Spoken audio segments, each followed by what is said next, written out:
ہر کوئی دنیا سے جاتے ہوئے اولاد یاد کرتا ہے.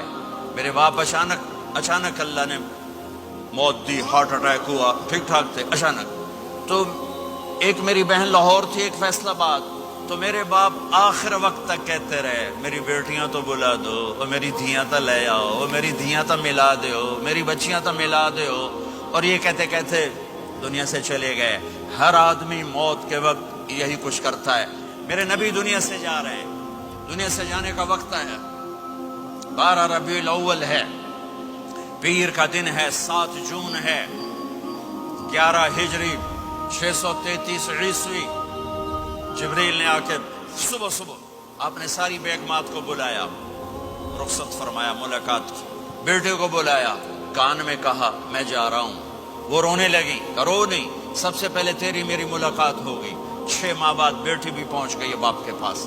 پھر داماد کو بلایا، ان کو ان کا سر اپنی گود میں رکھا، کمر پہ ہاتھ پھیرا، دعا دی، رخصت فرمایا. آخر میں اپنی آنکھوں کی ٹھنڈک کو بلایا. کون؟ حسن اور حسین. کہ میری آنکھوں کی ٹھنڈک حسن اور حسین، میرے جنت کے پھول حسن اور حسین. یوں لیا اور ساتھی آنسو ٹپ ٹپ ٹپ ٹپ ٹپ ٹپ. بیویوں کو جدا کیا، آنسو نہیں. بیٹی کو جدا کیا، آنسو نہیں. داماد کو جدا کیا، آنسو نہیں. جب بچوں کو جدا کرنے لگے تو یوں آنسو. ایک کو زہر میں تڑپتے دیکھا، ایک کا کٹا سر نیزے پہ چڑھتے دیکھا تو آنسو رک نہیں سکے. دعا نہیں کی، ہاتھ نہیں اٹھائے، اللہ کی تقدیر کے سپرد کر دیا. اولاد کو ذبح ہونے کے لیے تیار کر لیا کہ کل میری امت اولاد کے پیچھے جھوٹ نہ بولے، رشوت نہ لے، حرام کاروبار نہ چلائے، دھوکہ نہ دے، فراڈ نہ کرے. بچوں کو کہاں سے کھلائیں، بچوں کو کہاں سے پلائیں؟ کہ یہ میرا حسین کا سر کٹ کے نیزے پر چڑھا ہوا ہے. جب سب چلے گئے تو جبریل آ گئے. آپ نے فرمایا کیا ہوا؟ خاموش کھڑے تھے. کہ موت کا فرشتہ دروازے پر ہے، اندر آنے کی اجازت چاہتا ہے. اپنے نبی کا مقام دیکھو، موت بھی پوچھ کے آتی ہے. آپ نے کہا آ جائے.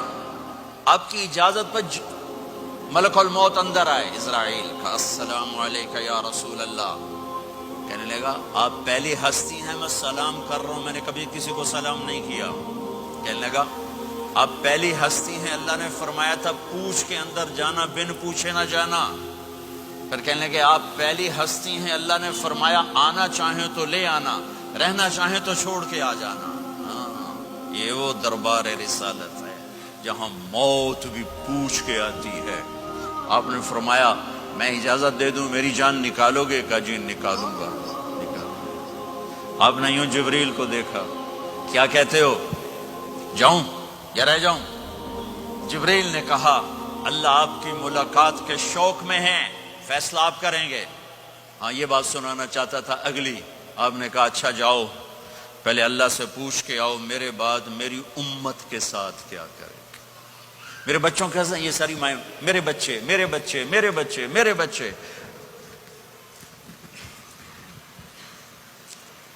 میرے نبی کو تو پتا تھا کہ یہ تڑپ تڑپ کے ایک زہر میں جائے گا اور ایک کا سر کٹ کے نیزے پہ چڑھے گا. کیوں نہیں ان کے لیے ہاتھ اٹھائے؟